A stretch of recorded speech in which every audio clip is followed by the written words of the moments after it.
The Browns release Odell Beckham Jr., the demonization of Aaron Rodgers, and a quick review of Thursday Night Football. All that and more here at Debate Amongst Friends.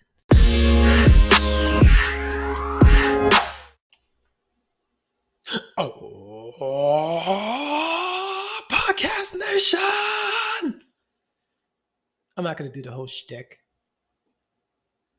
This is Debate Amongst Friends. Thank you for joining. Happy Friday to you all. Hopefully it is the end of your work week. But if it's not, keep your head up. It'll be soon. I am the Professor John Gotti, the King of RNG, the Troll Master, the Data Analyze Ninja, the conqueror of my own fate. Professor Omega. No, I am the Terminator, the cleaner, and the best podcasting machine. And he's normally here by my side, but I am still the wise man of our tribal chief, always Tranquilo Doc, L.E. Delo. He's not here today. He's out there smashing records, taking names, and collecting checks.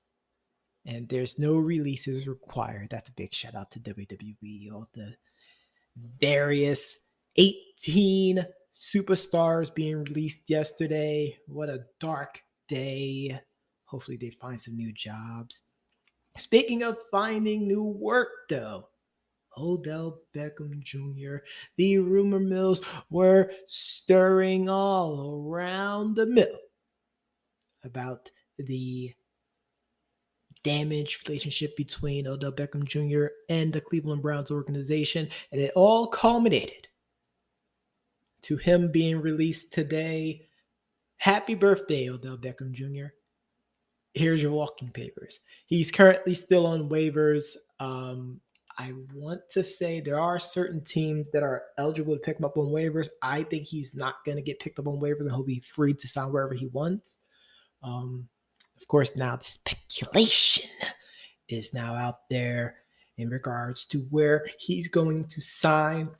Many people are saying he's going to go to a contending team, a Super Bowl caliber, a team that's ready to make a run to the Super Bowl, or a team that's in the middle of the pack that just need that one extra weapon to take it over the top. Doc and I had the opportunity off the podcast to talk about him potentially going home and playing for the New Orleans Saints. Of course, they don't have Michael Thomas, and he can definitely be a great breath of fresh air. I don't know what's going to happen in that team because, of course, Trevor Siemian is behind center now with the unfortunate injury to Jameis Winston. We also talked about him going potentially to the Bucs because, of course, it's Doc's team. I mean, he always said he wanted to play for Tom Brady. I don't know. I mean, he can do some damage for the 49ers, who can use some receiving help. The Vikings, who can definitely use some receiving help. I mean, the Packers, which would be just incredible to watch. But sounds like this was just a long time coming. I mean, it is what it is, unfortunately, folks. But let's transition from that and let's talk about public enemy number one for many of people, and that is Aaron Rodgers. Not to me, of course. I think he's still great, but of course, everything comes back down to COVID. Did you get vaccinated? What's being immunized? No one knows, but it sounds like he did not get the vaccine, so he was under classification based off the protocols that the NFL and the NFLPA has determined. He played as unvaccinated. People talked about him potentially getting fined or getting suspended for a few games. Everything's still up in the air. I haven't heard anything new, but of course, mainstream media is grabbing their torches and their pitchforks and demonizing Aaron Rodgers. Let's see what happens. Hopefully we'll hear something back before Monday, and then we will report to you what Roger Goodell and the National Football League decide to do when it comes to Aaron. And there's a lot of players who under the COVID protocol. In fact, we also have the same thing happen in NBA. Remember how we talked about the NBA did such a great job with the bubble well, not last year, but 2 years ago, season ago. You get what I'm saying? Well, we're starting to have this happen again. In fact, as I was watching Thursday night football last night, and I'm watching the Colts just run up the score, and they're high fiving and hot dogging with the fans, and all I could think of was yikes. I understand fans are back, and they're a great big determining factor in energizing the players and getting everything hype and shifting the momentum towards the home team. But I don't know about diving into the crowds. I still feel like you should probably get, fined for doing that. Like, we're still dealing with this COVID thing, folks. I know people are acting like it's over, but it's not. But that's just one guy's opinion. Let me know your opinion about the Aaron Rodgers situation in the comments. But we were just talking about Thursday night football. Doc and Prof hit the nail on the head as we both had the Indianapolis Colts leaving this game with the W. The talk of the town. I mean, what can you say? What can go wrong? Unfortunately, did go wrong. Yikes. Mike White went out of the game early. I believe it was a wrist injury on his throwing hand, in fact. So he wasn't able to return. Journeyman, Josh Johnson, Doc talked to me a lot about him. I didn't know anything about this guy, actually. But apparently he played ball with Marshawn Lynch in high school.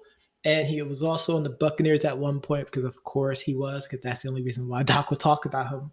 But he actually had himself a pretty good game. Unfortunately, a lot of his stats are kind of padded because it happened during garbage time. The game was well out of the way in the fourth quarter. But the Colts defeated the Jets 45-30. But don't think this 15-point win is the Jets trying to make a comeback. And no, it was garbage time by that time. It was garbage time by midway through the third quarter, folks. And I enjoyed watching it. The game started with everyone talking about Mike White, and they had to start talking about they ended up talking about they had to get away from that real fast after he went down. But this is what happens when you're trying to pigeonhole yourself into talking about one player for an entire game. Now you don't really know what you need to talk about anymore. But I enjoyed the game. The Colts definitely needed this win as they're trying to make a late charge to overcome the Titans in the AFC South race. Of course, the Titans without Derrick Henry. The Colts, the next few games for them are pretty winnable. So let's see if they'll be able to do it. But I'm not going to say that they will win these games because you have to wait for those predictions, folks. And speaking of predictions, I'm going to give you my prediction for the upcoming games this Sunday. Let's start off with an AFC North game. We have the Cincinnati Bengals hosting the Cleveland Browns. I'm going to go with the Bengals. I feel like everyone now gave up with them. I'm going to stick with the Bengals. I'm going to still stick with the kitty goes meow. I think that was an anomaly. Let's see what happens. The Browns still dealing with a lot of injuries right now. I don't know if Chubbs and Hunt are going to play still, and that's a really big factor in how their offense runs. And their defense has been meh, honestly. Next, we have the Carolina Panthers hosting the New England Patriots. I'm going to go with the Patriots. That's all I have to say. Like, there's nothing else to say. The Panthers are a shell of themselves. I call them frauds after they dropped 3 straight after winning 3 straight, and I'm going to keep going with that. Next, we have coming back from their 2-week bye, the Baltimore Ravens hosting the Minnesota Vikings. Vikings had a compelling game against the Cowboys, but I'm gonna stick with the Ravens. They're gonna come in there and they're gonna run down the Vikings' throat. That's pretty much what's gonna happen. And then Lamar's gonna be Lamar. Then they're gonna get back into the top 5 of the power rankings because, of course, they are. Next, we have the New York Football Giants on a close loss on Monday.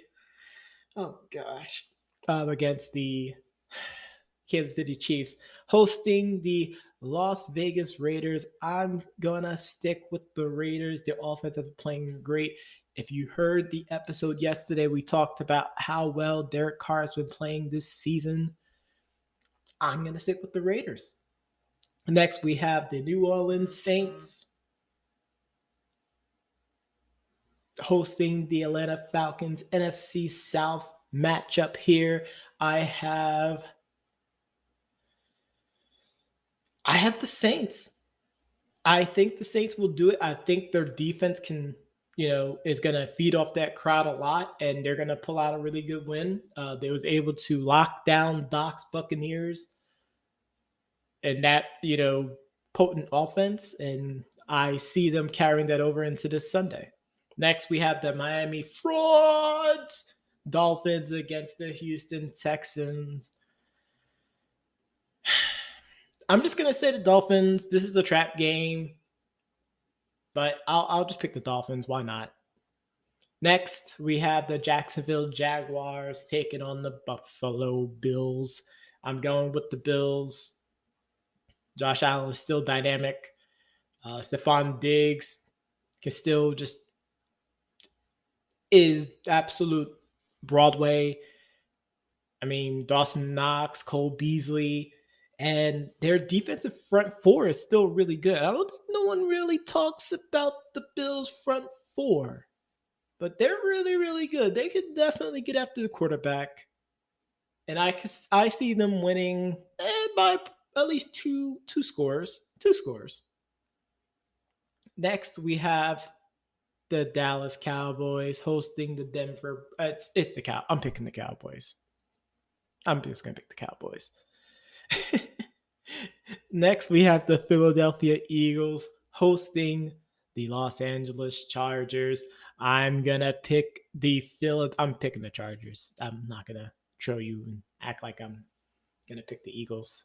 Their defense is absolutely suspect, and the Chargers need this one too. So I'm gonna pick the Chargers. Next, we have Murder Row game, the NFC West, as the 49ers host the 7-1 Arizona Cardinals. I am going to I'll pick the Cardinals. I think they need to try to get a win back. A lot of people kind of looked at the Green Bay game as a fluke, and I still feel like even with a 80% healthy Kyler Murray, they can still light up the scoreboard. Next, people would have thought this would have been a Super Bowl preview at the start of the year. We have the Kansas City Chiefs hosting the Green Bay Packers, and no, Aaron Rodgers not playing. No, we don't even have the backup. Jordan Love will be making his first start, and Jordan Love is going to lead his Packers to a victory. That is my prediction. And finally, we have on Sunday Night Football, the Los Angeles Rams with newly acquired Von Miller taking on the Tennessee Titans. This is going to be really, really hard to watch if you're a Titans fan. I'm picking the Rams. they're just going to allow that front seven to just make Ryan Tannehill's life an absolute distressful mess. Yikes. But we know that you heard this episode on your favorite podcasting platform. But if you didn't, you can always tune in to our website at www.www.friends.com to listen to this episode and any others. Tune in on Monday as we do our Overreaction Monday, talking about all of the football games over the weekend, including college football, because we can't forget about that. As we give you the news, the analysis, and the reads.